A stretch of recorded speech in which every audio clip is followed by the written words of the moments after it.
प्रातः क्लास चल रहा था। 29/10/1966 शनिवार को बात चल रही थी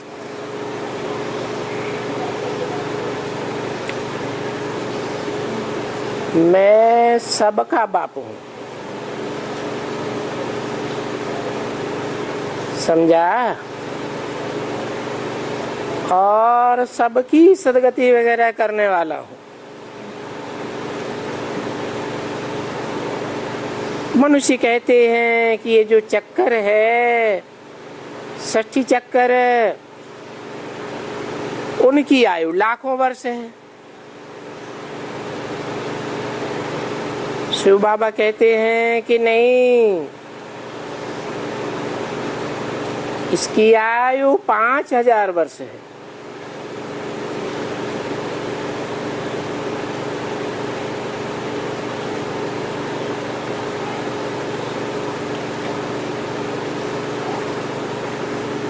आधे में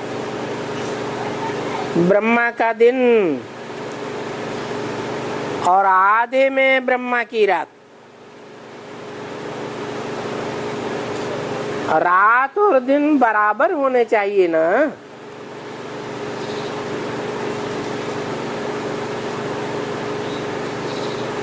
दिन में सूजरा होता है, रात में अज्ञान का अंधेरा होता है।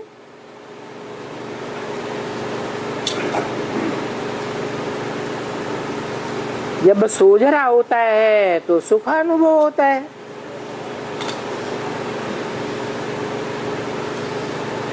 सुख में मुझे कोई नहीं याद करते हैं और दुख में मुझे सब याद करते हैं।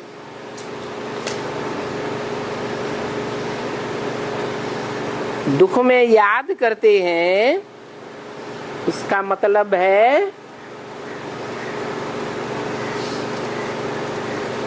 कि दिन गिनते हैं,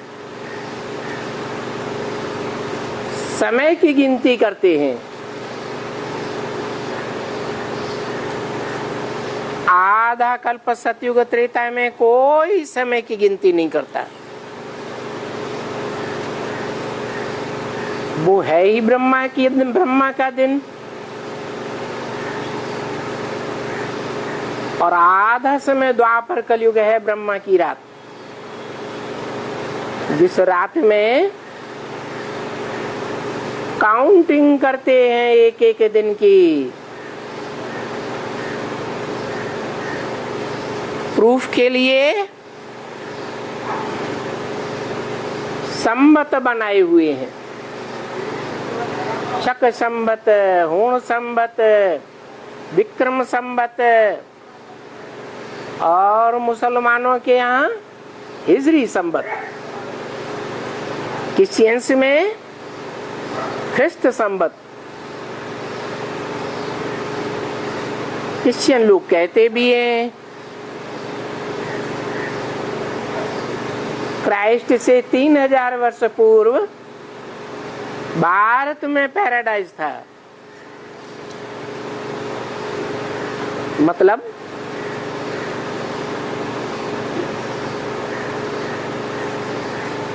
जब पैराडाइज था तो सब सुखी थे। दुखी होते हैं तो हिस्ट्री बनती है। हिस्ट्री मनुष्यों की बनाई हुई है। मनुष्य ही सुख और दुख भोगते हैं। पैराडाइज में, स्वर्ग में देवताएं सुख भोगते हैं। उनको हिस्ट्री बनाने की कोई दरकार नहीं।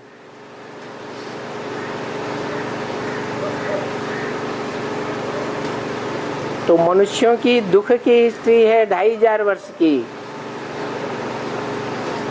और देवताओं का है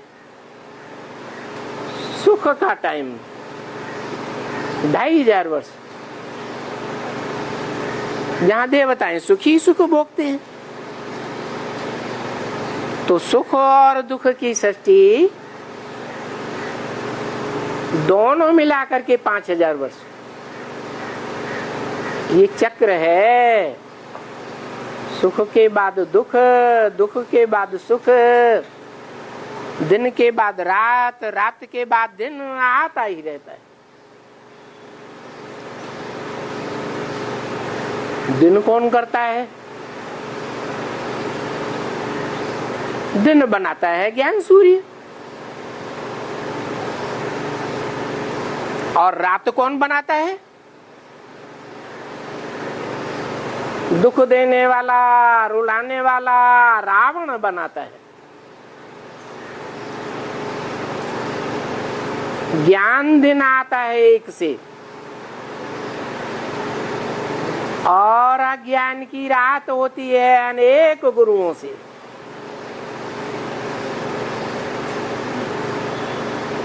जिनकी यादगार रावण का चित्र बनाया गया, अनेक सिरों वाला, अनेक मतों वाला, अनेक भाषाओं वाला।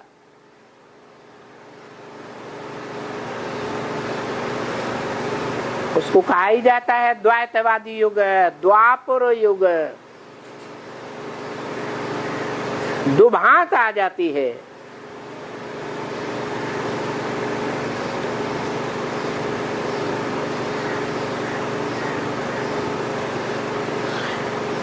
शास्त्रों में भी लिखा हुआ है, आज से 5000 वर्ष पहले महाभारत युद्ध हुआ था।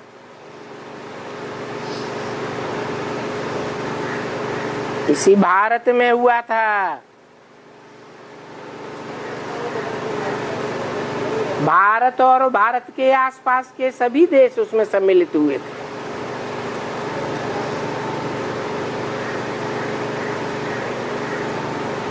उस युद्ध में 3 सेनाएं थी।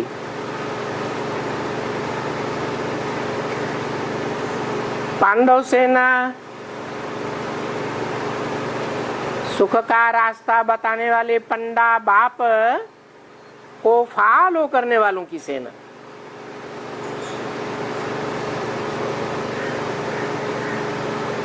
और कुरु की संतान कौरव। कुरु उन्हें कहा जाता है जिनकी बुद्धि में बैठा है कि करो।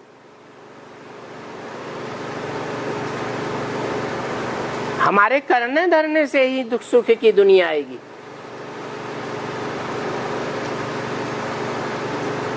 उनको ये पता ही नहीं है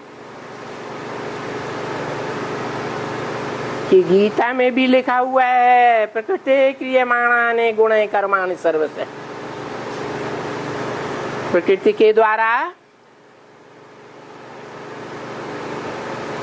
सारा चक्र पहले से ही तैयार हुआ पड़ा है।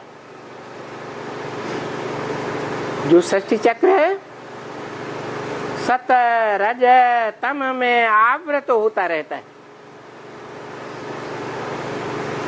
हर मनुष्य आत्मा के रिकॉर्ड में ये 84 का चक्र भरा हुआ है। ज्यादा से ज्यादा 84 जन्म और कम से कम 1 जन्म हर मनुष्य आत्मा को लेना है।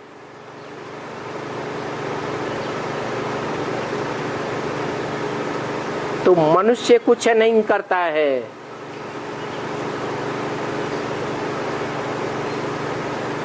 सब कुछ किया कराया पहले से ही हुआ पड़ा है। हर मनुष्य आत्मा में अपने अपने प्रकार के टाइम टू टाइम संस्कार भरे हुए, जो मनुष्य बजाता रहता है। अहंकार में भरा हुआ मनुष्य ये समझता है कि मैं करने वाला हूं।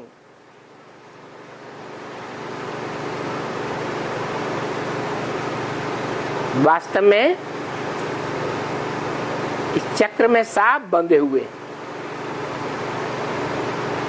भगवान भी कहते हैं मैं इस ड्रामा के चक्र में बांधा हुआ हूं।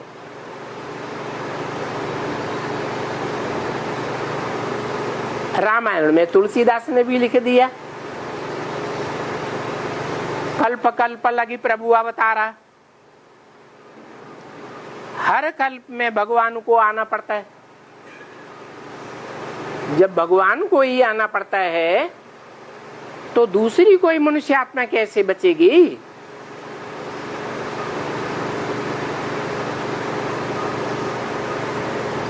चाहे मनुष्य आत्मा हो, चाहे भगवान हो, देवात्मा हो, कीट का, पशु पक्षी पतंगे, कोई भी आत्मा हो,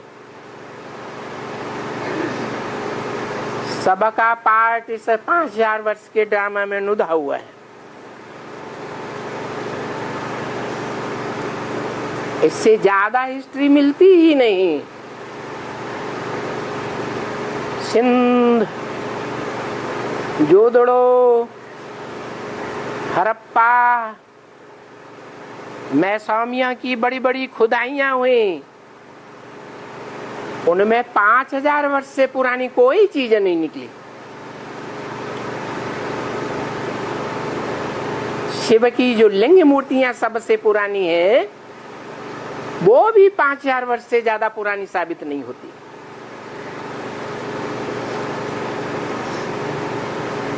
इन सब बातों से साबित हो जाता है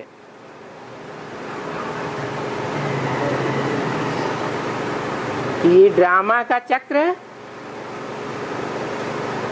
5000 वर्ष का है। मनुष्य कहते हैं कि इस चक्र में 84 लाख का चक्र नुदा हुआ है। मनुष्य आत्मा 84 लाख जन्म लेकर मनुष्य का जन्म लेती है। बाप कहते हैं कि नहीं, सिर्फ ज्यादा से ज्यादा 84 जन्म है। कम से कम कोई का एक जन्म भी हो सकता है। समझा? ऐसी ऐसी जो मुख्य बातें हैं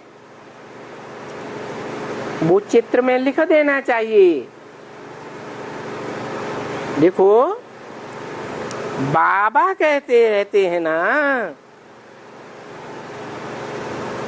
और बाबा ये बातें किसको कहते हैं? जो बिल्कुल, जैसे देखो ये जगदीश है, किसको कहते हैं? जैसे ये जो जगदीश है, वो संजय उनका नाम लिखा हुआ है।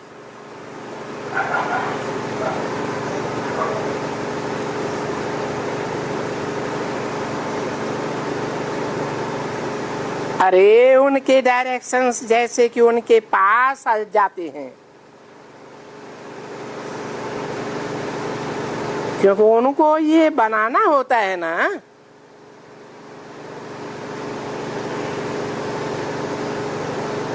किनके पास डायरेक्शंस जाते हैं? इसका नाम लिया,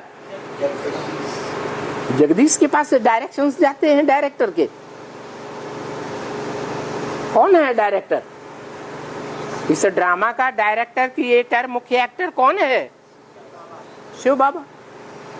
तो शिव बाबा के डायरेक्शंस जगदीश के पास जाते हैं, है? वो जगदीश अभी कहाँ गया है? आपका जगदीश को चर्चा भी छोड़ के चला गया बाबा है। जिसे जगदीश ने अपनी मनमत के डायरेक्शंस से, जो भी उस समय ब्रह्मा कुमारियां थीं, उनको एडवांस ज्ञान के विपरीत मनगढ़ंत बातें सिखा सिखा करके उल्टी खोपड़ी वाला बना दिया।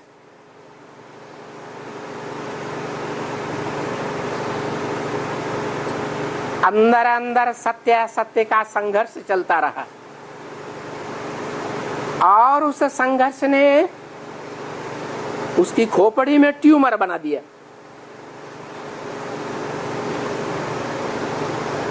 इसकी खोपड़ी में, जगदीश भाई की खोपड़ी में ट्यूमर बना दिया।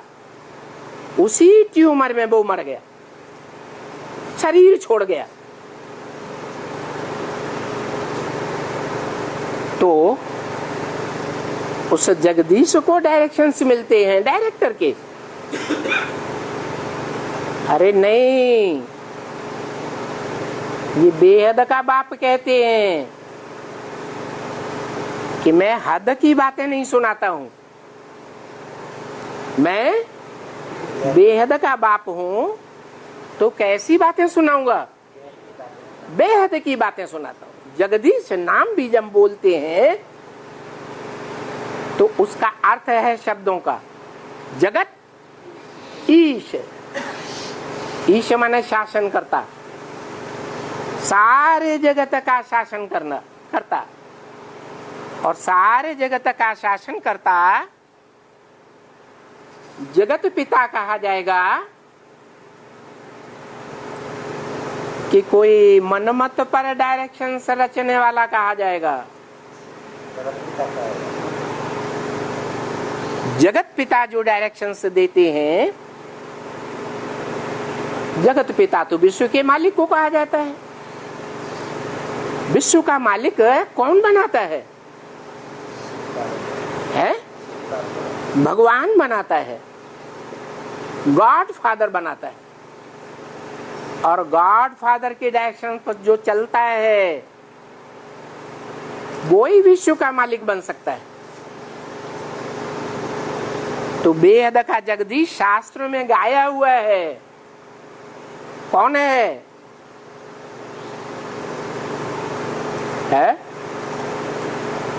भारत में उनका प्रसिद्ध मंदिर भी है। कौन सा मंदिर? जगन्नाथपुरी।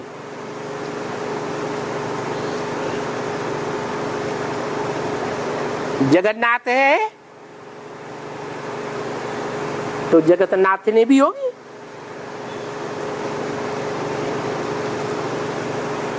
बाप आकर के प्रवृत्ति मार्ग सिखाते।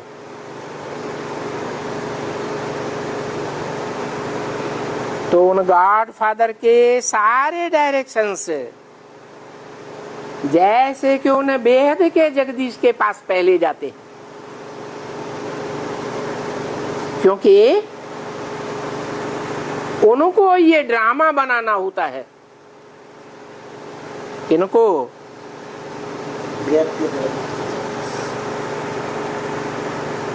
बाबा मुरली में बोलते हैं सबसे जास्ती ड्रामा बनाने वाला है ये कौन? व्यास। भक्ति मार्ग में सबसे जास्ती शास्त्र किसने रचे? व्यास ने रचे। पहला शास्त्र रचने वाला कौन? व्यास। और उसका पहला शास्त्र कौन सा है? लोग कहते हैं वेद बहुत पुराने हैं। वेद तो ब्रह्मा के मुख से निकले। बाप पूछते हैं ब्रह्मा का बाप कौन? ब्रह्मा माने बड़ी अम्मा। बड़ी अम्मा पहले या बड़ा बाप पहले?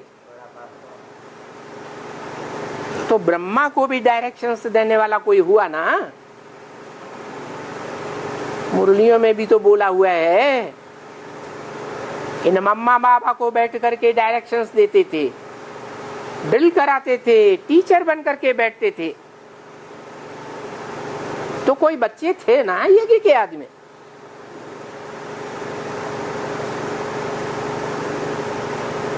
उनमें वो जगदीश भी था, जिसके लिए शास्त्रों में गायन है विश्वनाथ। क्या कहते हैं? हर हर महादेव शंभो काशी विश्वनाथ गंगे। और दुनिया में विश्व पर कंट्रोल करने वाला कोई भी नहीं गाया हुआ है सिवाय एक विश्वनाथ की। तो उनको ये ड्रामा बनाना होता है। ड्रामा को समझाने के लिए कि जो साक्षात्कार से चित्र तैयार कराए उन पर एक क्लैरिफिकेशन देना होता है। ये चित्र भी करेक्ट करने पड़ते हैं। तो उनको ये सारा काम ख्यालात से करना चाहिए। विचार सागर मंथन करने की बड़ी जरूरत है। किस बात पर? चित्रों पर। चित्रों पर भी विचार सागर मंथन करने की बड़ी जरूरत है। और ब्रह्मा के द्वारा सुप्रीम गॉड फादर ने जो कुछ बोला उन बातों पर भी बहुत विचार सागर मंथन करने की जरूरत रहती है। भले वो विचार सागर मंथन भी बहुत करते हैं। कौन कौन? जगदीश। ऐसे नहीं है कि नहीं करते हैं। देखो गजट निकालते हैं कि ये क्या मैगजीन निकालते हैं। ये सभी करते हैं, परंतु बाबा जैसे कहते हैं ना, शिव भगवान वाच। क्या बाबा कहते हैं? शिव भगवान वाच। और वो मनुष्य गुरु कहते हैं मनुष्य गुरु भगवान वाच। वेदों की जो भी व्याख्या हो या वेद जो भी लिखे गए हो या वेद वाणी जो भी ब्रह्मा के मुख से निकाली गई हो, वो वेद वाणी मनुष्य के मुख से निकली या भगवान के मुख से निकली। उस वेद वाणी की व्याख्याएं निकली। वेदों के बाद व्याख्या के रूप में बने आरण्यक, फिर बने ब्राह्मण, शतपथ ब्राह्मण आदि। ये शास्त्र भी बने, उनकी भी व्याख्याएं निकली। उपनिषद बने, कठोपनिषद आदि। उन उपनिषदों की भी व्याख्याएं निकली। पुराण निकल पड़े, 18 पुराण। तो ये सब क्या हुए? मनुष्य धर्मगुरु वाच, देहधारी धर्मगुरु वाच या भगवान वाच है? मनुष्य गुरु वाच।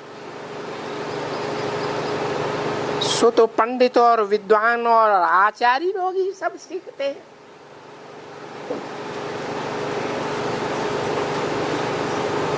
तो उनमें ये तो सीढ़ी में तो बिल्कुल अच्छी तरह से, या सीढ़ी के बाजू में भगवान ये कहते हैं, लिखना चाहिए कि भगवान ये कहते हैं और मनुष्य गुरु ये कहते हैं। क्या मुख्य बात क्या क्या कहते हैं? भगवान मुख्य बात क्या कहते हैं? मुख्य बात भगवान कहते हैं मैं एक व्यापी हूं, और मनुष्य गुरु क्या कहते हैं? सर्वव्यापी है। मनुष्य गुरु कहते हैं गीता का भगवान कृष्ण बच्चा है, 16 कला संपूर्ण है।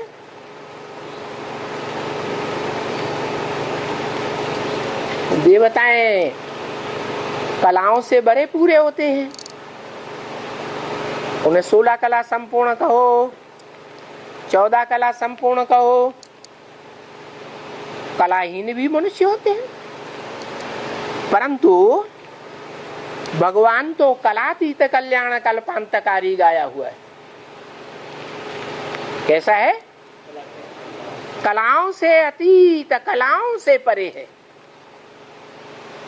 भगवान सूर्य है तो सूर्य की कलाएं होती हैं क्या? होती हैं। कलाओं में घटता बढ़ता है नहीं। तो सीढ़ी में तो सभी बातें आ जाती हैं। मनुष्य गुरु क्या कहते हैं, भगवान क्या कहते हैं, तो जो भी मुख्य बातें हैं तुमको भी लिखनी चाहिए। अभी तुम लोग तो क्या लिखेंगे? यहाँ तो कोई भी एक भी मुझे देखने में नहीं आता है। कहाँ कहाँ की बात? माउंट आबू में कब की बात? सन 66 की बात बताई कि यहाँ तो कोई भी एक भी मुझे देखने में नहीं आता है। तो जगदीश का नाम क्यों ले दिया है? मतलब कि बाबा कोई खास आत्मा को इमर्ज करके बोलते थे, बाकी उस सभा में प्रैक्टिकल में बैठा हुआ कोई एक भी मनुष्य नहीं था जो बाबा को देखने में आता हो, जो बैठ करके ये सब बातें लिखे। अरे लिखने के लिए 5-7 बातें हैं। अरे भाई तुम आज लिख करके देना, खास 5 बातें लिखे। अभी इनको भी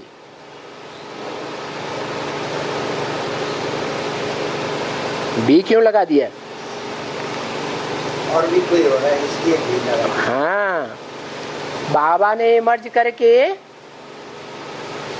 वेद के जगदीश को भी बोला, बताया पहले ही, और बताया इनको भी, माने कि इनको भी है?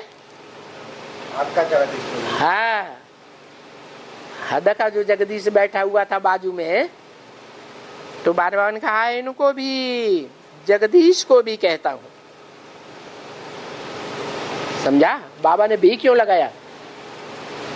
बाबा की नजरों में दोनों ही जगदीश हैं।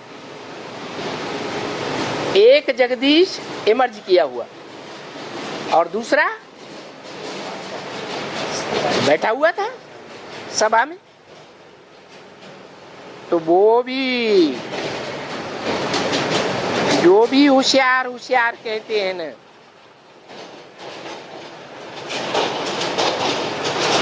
बाबा नाम लेते हैं बिल्कुल अच्छी तरह से।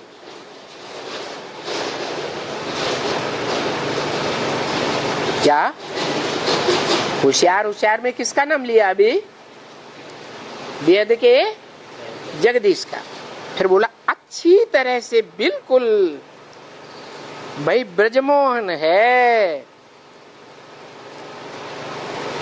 ये गुलजार है, ये बहुत, इनको ये बहुत वो सब समझते हैं। कौन सब समझते हैं? है जो भी वहां बैठे हैं वो सब समझते हैं कि होशियार होशियार कौन है। उनकी नजर जाती है ब्रजमोहन की तरफ, जगदीश की ओर, गुलजार की ओर, हद में या बेहद में है। सबकी नजर बेहद में जाती है। जब ये नाम लिए तो हद के नाम लिए। अच्छा, ऐसे भी समझते हैं। बल्कि बाबा कहते हैं जो ज्ञानी तू आत्मा अपन को समझते हैं, ये मुख्य बातें तो लिख करके दें कि मनुष्य ये कहते हैं और शिव बाबा ये कहते हैं।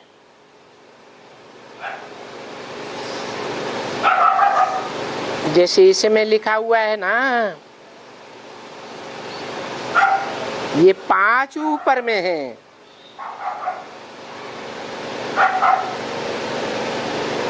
ये क्या संबंध है? उसमें ये कंट्रास्ट,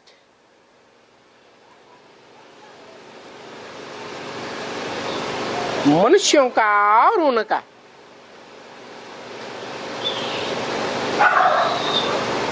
अच्छा, और बहुत बड़े बड़े किताब बनाने से क्या होगा? किसके ऊपर टांट मारा? जगदीश भाई ने बहुत मोटी मोटी किताबें छपाई के रखी। वो तो पढ़ने से ही मनुष्य का माथा खराब हो जाएगा, और खराब हो जाता है।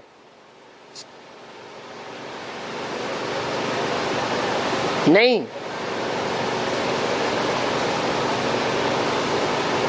पांच छह शिव भगवान ये कह रहे हैं ब्रह्मा द्वारा और ब्रह्मा कुमारियों द्वारा।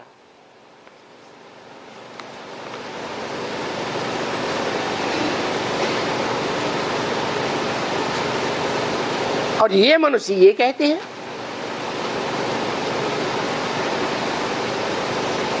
कंट्रास्ट लिखना चाहिए ना।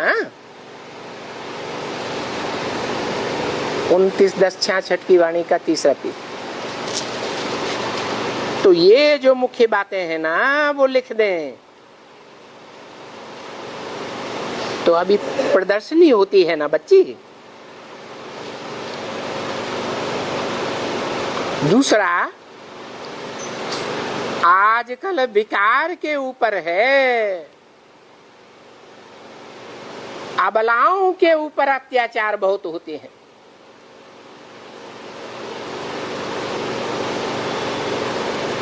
किसके ऊपर बताया?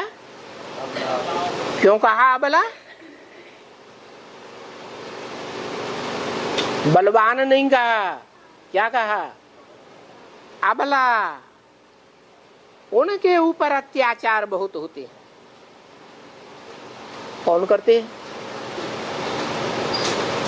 अबलाओं के ऊपर अत्याचार कौन करते हैं?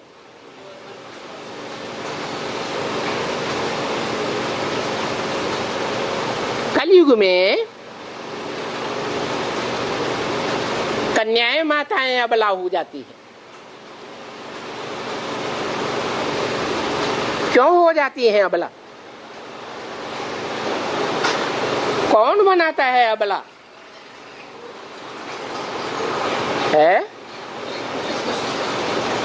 अरे अपने आप हो जाती क्या? कि अबला कोई बनाता है? अरे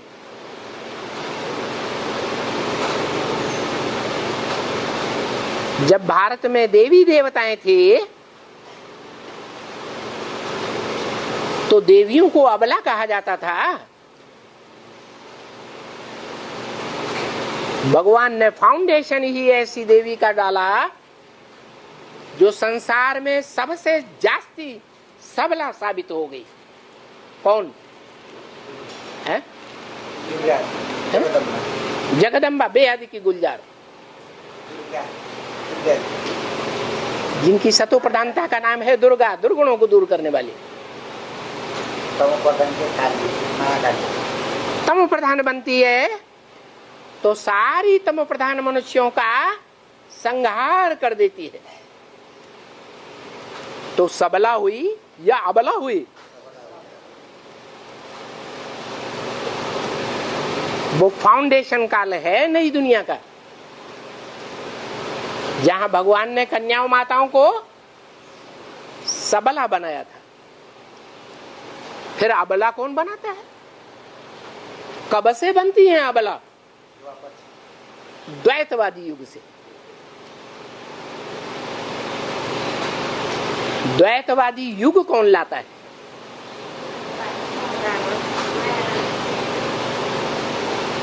कौन लाता है? ये हिस्ट्री में कोई हुआ है? अरे 2500 वर्ष की हिस्ट्री में कोई माया रावण हुआ? कोई हुआ 10 सिर वाला है? अच्छा, कहेंगे वो तो संगठित रूप है रावण का, तो कोई मुखिया मुख भी होगा ना। कौन सा मुख हुआ मुखिया? अरे रावण कहा ही जाता है 5 विकार पुरुष के और 5 विकार स्त्री के।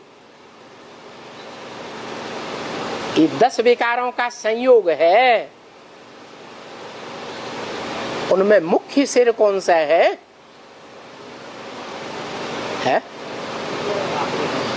काम विकार।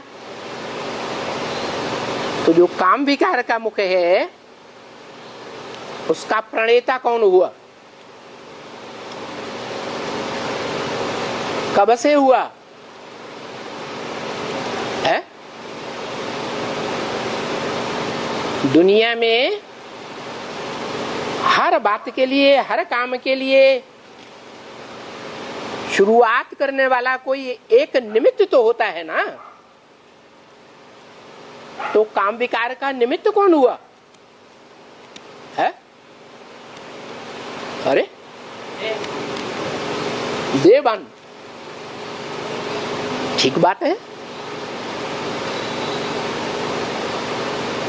काम, क्रोध, लोभ, मोह, अहंकार 5 विकारों के मूल में देहभान है। और वो देहभान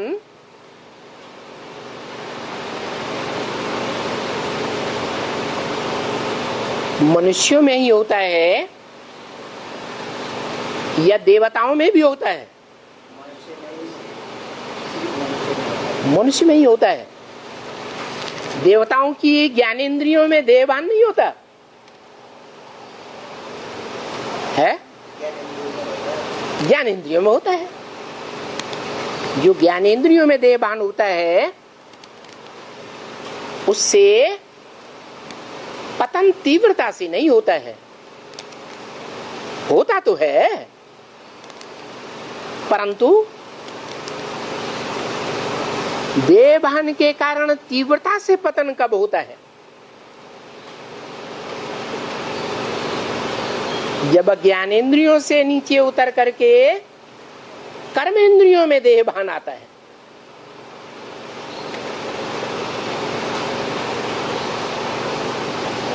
उन 5 विकारों में से मुखिया बताया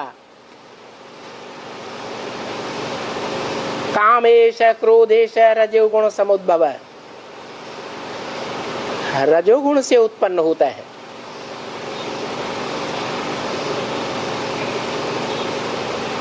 ये काम विकार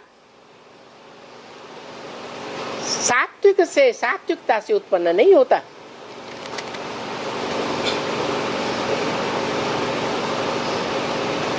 कर्मेंद्रिया रजोगुण वाली हैं और वो रजोगुण कहां से आता है? है, इसका फाउंडेशन कब पड़ता है? द्वापर युग से, संगम में नहीं। हाँ, शूटिंग वही तो फाउंडेशन हुआ। जो फाउंडेशन काल है संगम युग, उस संगम युग में भी देवभान सूक्ष्म में ज्यादा ताकत होती है या स्थूल देवभान में ज्यादा ताकत होती है? सूक्ष्म ज्यादा ताकतवर। अणु बम बन जाता है, अणु तो बहुत सूक्ष्म होता है, वो तो फिर भी स्थूल चीज है। आत्मा तो अणोरणीयान, अणु से भी अणुगाई हुई है। तो आत्माओं के बीच में ऐसी कौन सी आत्मा है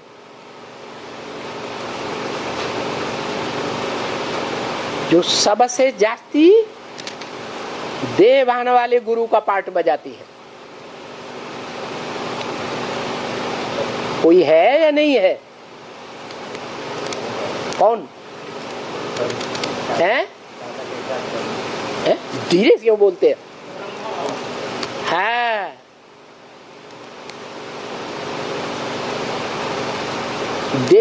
देवभान जो है कूट कूट के भरा हुआ है। इसमें देवभान होता है, उसे कपड़े पहनने की जरूरत होती है या नंगा रह सकता है?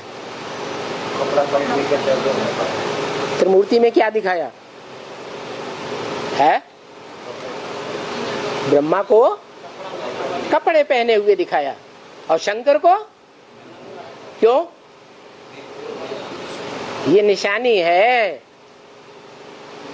कि शंकर का जो संपन्न पार्ट है उसमें देवभान का नाम निशान नहीं है, इसलिए वो काम विकार वाली इंद्रिय भी उसकी पूजी जाती है। किस रूप में? लिंग रूप में। तो लिंग है साकार रूप, और उसमें जो यादगार मात्र सोमनाथ के मंदिर में आदि में हीरा जड़ा हुआ था, वो है निराकार ज्योति बिंदु की यादगार। लिंग रूपी रथ में ऐसा रथ जिसको हाथ, पांव, नाक, आंख, कान ये इंद्रियां जैसे है ही नहीं। दुनिया में चाहे जितनी ग्लानि होती रहे उसके बारे में, परंतु कान जैसे है या नहीं है? है? नहीं है? है? अच्छा, हमारी तुम्हारी कोई ग्लानि कर देता है थोड़ी बहुत, तो हम तुमको गुस्सा आता है कि नहीं आता है? है? और उसको कोई असर नहीं होता। कान होते हुए भी जैसे कान है ही नहीं, आंखें होते हुए भी जैसे आंखें है ही नहीं, देखते हुए नहीं देखना, ऐसा पार्ट बजाता है। अभी भी कोई ब्रह्मा कुमार कुमारी से पूछ लो,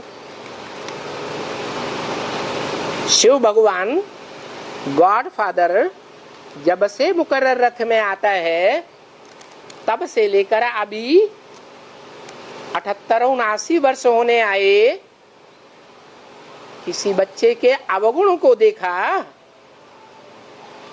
है? प्यार से पढ़ाई पढ़ाता आता है, किसी के ऊपर उंगली नहीं उठाता। बच्चे इतनी गलतियां करते हैं, मनसा वाचा कर्मणा, उन गलतियों को भी नजरअंदाज करके लगातार पढ़ाता ही जाता है। तो प्यार का सागर है या नहीं है? प्यार का सागर है। जिस तन के द्वारा पार्ट बजाता है उसको भी ज्ञान सागर के रूप में कन्वर्ट कर देता है। कैसा सागर? ज्ञान का सागर। सूर्य नहीं कहा, क्या कहा? ज्ञान का सागर। सागर और सूर्य में क्या अंतर है? हाँ, सागर जो है वो धरणी को गोद में लिए बैठा है। 3 हिस्सा सागर है और उसमें 1 हिस्सा, चौथाई हिस्सा धरणी है।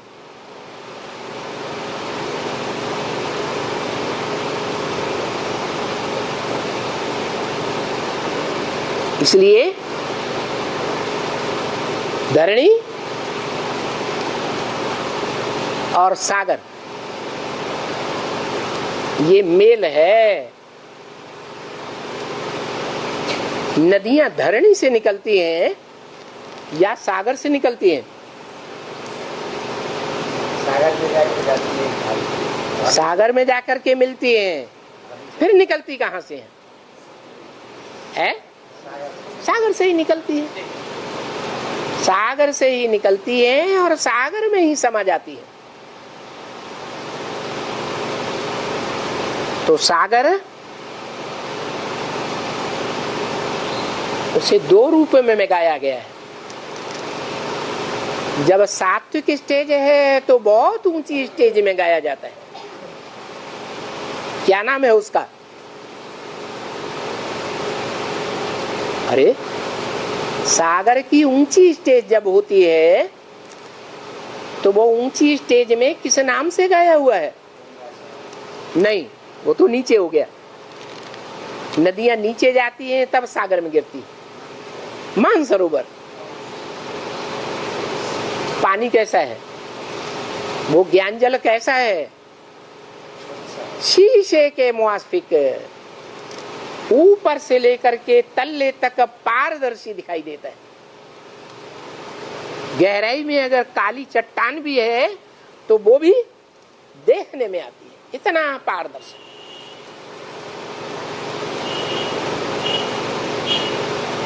ये कब की स्टेज है? जिस मुकर्रर रथ में भगवान बाप प्रवेश करते हैं उसके पुरुषार्थ की अंतिम स्टेज है। कैसी स्टेज? संपन्न स्टेज। तो बताया कि उससे ज्ञान सागर से ये शिव शक्तियां निकलती हैं। क्या करती है? स्वर्ग का गेट खोलती है।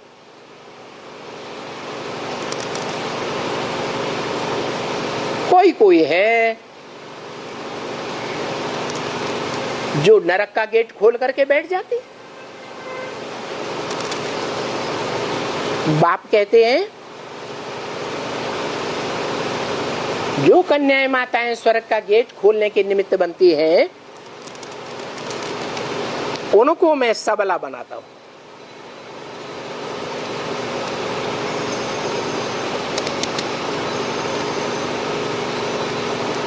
और अबला कौन बनाता है? सतयुग के फाउंडेशन काल में संगम में तो सबला भगवान बाप बनाते हैं। अबला कौन बनाता है? अरे कोई बनाता है या अपने आप है? माया रावण, माया रावण के सर पर भी कोई बैठा हुआ है? गधा कौन है? गधे को कितना भी नहलाओ धुलाओ है, हाँ, क्या करेगा? धूल में लौट जाएगा।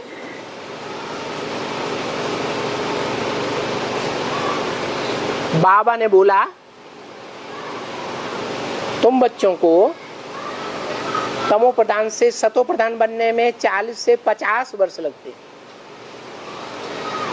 किनको? तुम बच्चों को। तुम बच्चे माने है रुद्रमाला के मण के, उनको ज्यादा से ज्यादा 50 वर्ष और कम से कम 40 वर्ष। तुम बच्चों को इतना टाइम लगता है, बाकी दूसरों को? तुम बच्चों को इतना टाइम लगता है तो इनको और इनके फॉलोअर्स को ज्यादा लगेगा या कम लगेगा? ज्यादा लगता है। दुनिया वालों को और ज्यादा लगेगा। तो बताया ये हुआ देहधारी धर्म गुरुओं का मूल रूप। क्या? जितने भी धर्म पिताएं हैं दूसरे धर्म के और उनके जितने भी फॉलोअर्स हैं, उनके आधार मूर्त देवात्माएं इसकी गोद में पलते हैं। किसकी गोद में? ब्रह्मा की गोद में पलते हैं। वो सब देहधारी धर्म गुरु है। तो उन देहधारी धर्म गुरुओं को जन्म देने वाला जन्मदाता कौन हुआ है? कौन हुआ? अरे अभी भी खेल रहे हैं, उनको नशा है। क्या नशा है? हमने ब्रह्मा बाबा की गोद ली। हम ये नहीं कहेंगे हमको कौन सा बली है, लेकिन नशा है उनको गोद का। तो देहधारी का नशा है, देहधारी आत्मा का नशा है या निराकार का नशा है? अगर निराकार का नशा हो तो उसकी क्या पहचान? हाँ, देहधारी का नशा नहीं है और निराकार बाप का नशा है, जिसको अपना शरीर नहीं है, जो जन्म मरण के चक्र में ही नहीं आता, उसका नशा है। उसका प्रूफ है कि वो सुप्रीम बाप की वाणी पर ही ध्यान देगा। देहधारी के चिकने चुपड़े लंबे चौड़े शरीर के ऊपर, देह के ऊपर ध्यान नहीं देगा। तो देखो, एक के द्वारा ये रावण राज्य पनपता है और एक के ही द्वारा राम राज्य की स्थापना होती है। कौन कहता है कुरु और कौन कहता है मैं भी ड्रामा के बंधन में बांधा हुआ हूं? मैं भी ड्रामा के बंधन में बांधा हुआ हूं। मैं कुछ नहीं करता हूं, मैं क्या करता हूं? भगवान क्या कहते हैं? मैं करता माने करने वाला हूं या करता हूं। और देहधारी धर्म गुरु क्या कहते हैं? मैं करने वाला हूं, गुरु। और कुरु की औलाद कौरव गए हुए। कौरव शब्द का अर्थ क्या है? कौ माने कौआ, रव माना शोरगुल। जो कौओं की तरह शोरगुल बहुत मचाते हैं। हम दिल्ली को स्वर्ग बनाएंगे, हम दिल्ली में राम राज्य लाएंगे। गांधी जी भी क्या कहते थे? राम राज्य लाएंगे, राम राज्य लाएंगे। हम राम राज्य ला रहे हैं। क्या? अरे तुम राम राज्य ला रहे हो तो भगवान क्या करता है? है? भगवान रावण राज्य लाता है?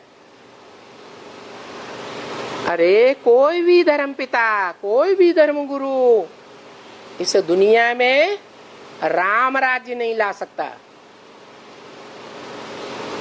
सुख का राज्य नहीं ला सकता।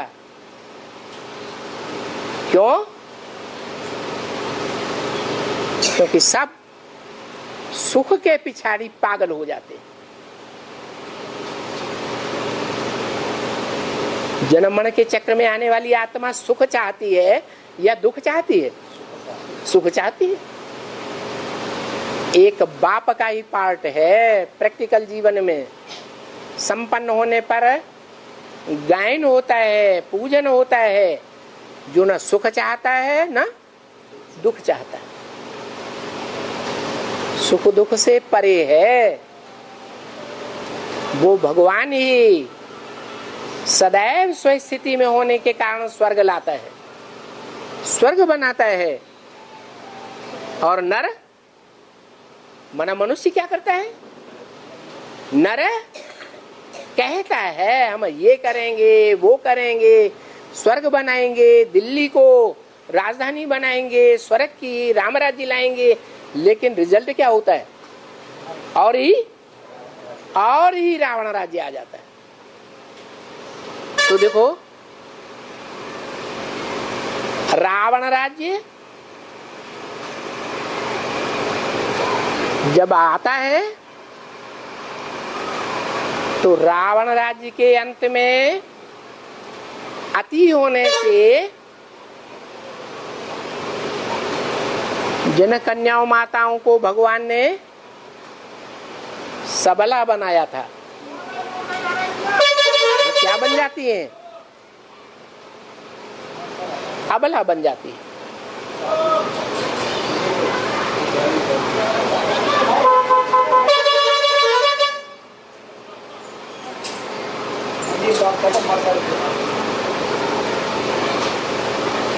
और भगवान आकर के फिर से उसी कलयुग के अंत में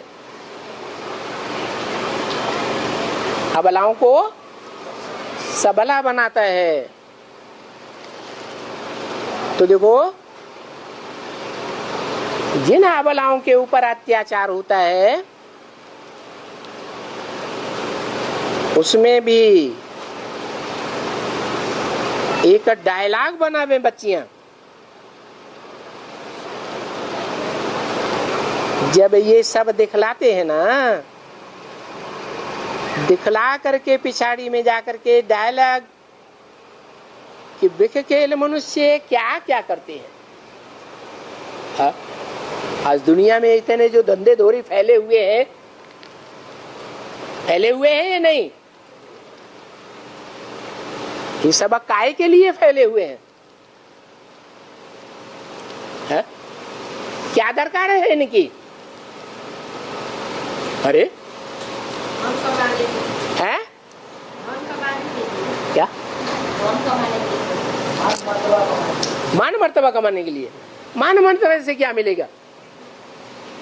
यस आराम है, यस आराम नहीं मिलेगा। ये वही चाहते हैं, देह का सुख चाहता है। देह में भी कौन सी इंद्रिय का ज्यादा सुख चाहते हैं?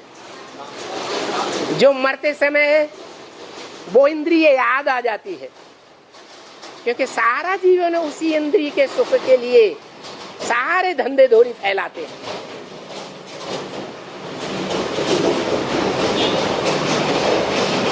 मरते समय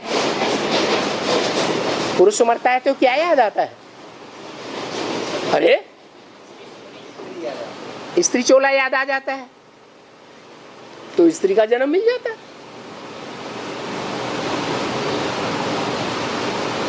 और स्त्री मरती है तो क्या याद आ जाता है? पुरुष चोला याद आ जाता। तो क्या जन्म मिलता है? पुरुष का जन्म मिलता है। इससे क्या साबित हुआ कि दुनिया में सारे जो धंधे धोरी फैले हुए हैं, जो मन के अंदर, कर्म इंद्रियों के अंदर हलचल पैदा करते हैं, वो सारे धंधों का मूल कौन है? क्या है? अरे विख के लिए मनुष्य क्या क्या करते हैं? ये विख के लिए करते हैं क्या और कुछ करने के लिए पीते करते हैं? बिख के लिए करते हैं। कैसे उन अबलाओं को मारते हैं, कैसे उनको बिख न मिलता है तो बोलते हैं बिख दो, नहीं तो मैं ये खाता हूं, मैं वो खाता हूं, जहर पी लेता हूं।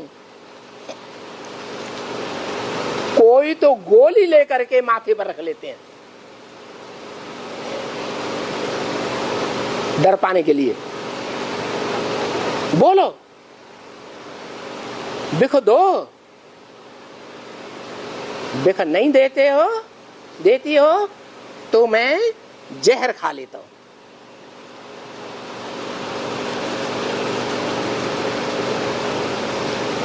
कोई जा करके ये किनारे पर कहां बैठ करके ये बिख दो, नहीं तो मैं ये कूदता हूं। समझे ना? ऐसे ऐसे डायलॉग बिख के लिए बनाओ।